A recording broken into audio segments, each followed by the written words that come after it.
dark. I'd like her a bit earlier. Okay, anyway, this is just a quick video really.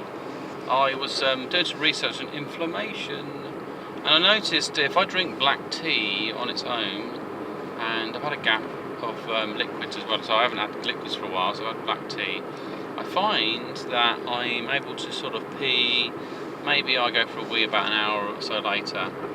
But if I have coffee, I could drink a tanker full of coffee and it doesn't shift at all.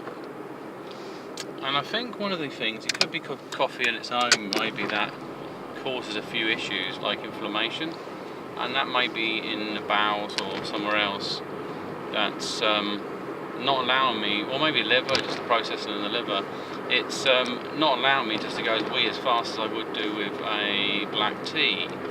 And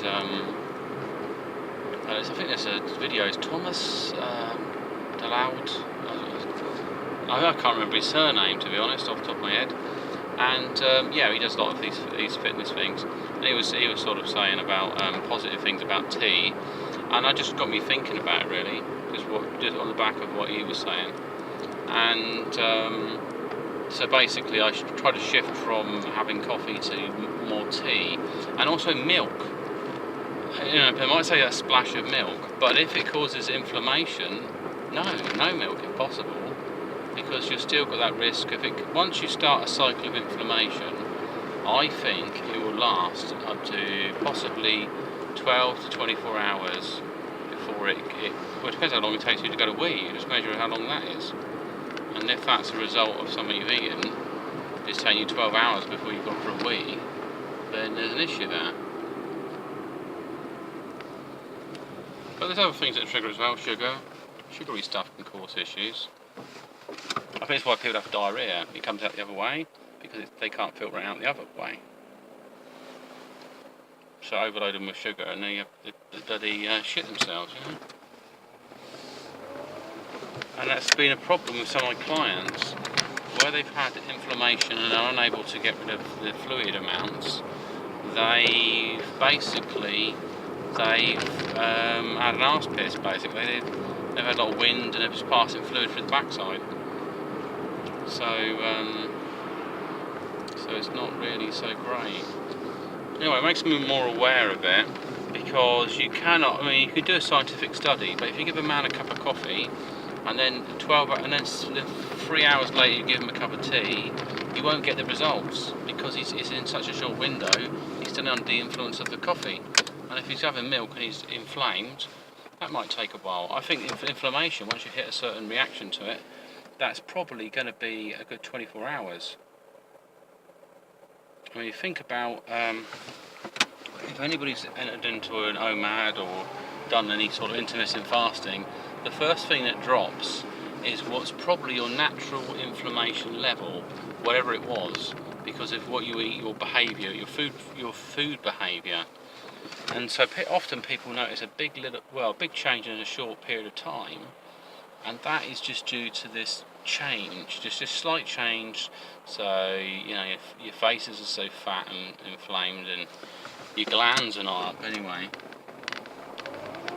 And so people will say, "Oh, you've lost weight," and this is one of the biggest mistakes with diets, is that people might enter a diet and it's the inflammation that they've lost because they've pulled on a certain diet. So they've dropped some weight due to inflammation, but they haven't actually lost any fats in their body. The fat levels might be the same. This car would follow me. Nah, it's too much for him. And yeah, so it's just based on that information. You know, people want to lose weight. They may be losing water weight and thinking, "Oh, this is working," and they might be in garbage. Or what might happen is they get to a point whereby they sort of level out, and then they will start thinking, "Oh, the diet worked so well, but why is it not working anymore?" Because your body adapted, and it was only a temporary measure. It wasn't a foolproof method, basically. So if you can push yourself into just drinking black tea. I'm thinking about growing my own tea as a kind of thing and then experiment with it. What other experiments I've got? Yeah, I took a hot water bottle and I half filled it with water and I put it in the freezer. And the idea is if I have a cold bath, I can chuck that in the bath and cool me down even more, sit on the thing or whatever. Literally freeze my nuts off.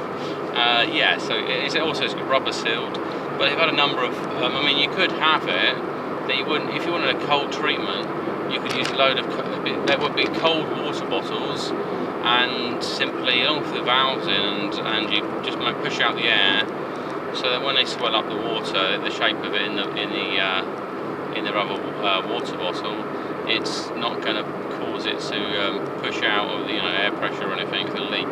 And then you could have a lay on that and have a number of them around your body to sort of cool it down. So it's just a case of adapting your homeostasis and enjoying the benefits of it, really. But I definitely have to look at this coffee. I mean, because if you go out and have a giant coffee, a big coffee in the morning, and that triggers some inflammation, the weight loss is gone as well. You're not going to lose weight. You're going to be putting it on the water weight. I'm not too sure about the other stuff. It could be because coffee is acidic, and there's issues around milk. So maybe neutralise the acid in it, and you might have something better.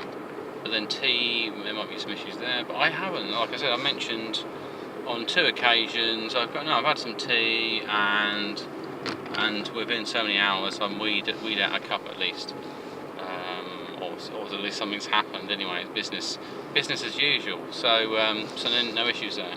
Anyway, this is Pigsy signing off for this video, and I will speak to you soon.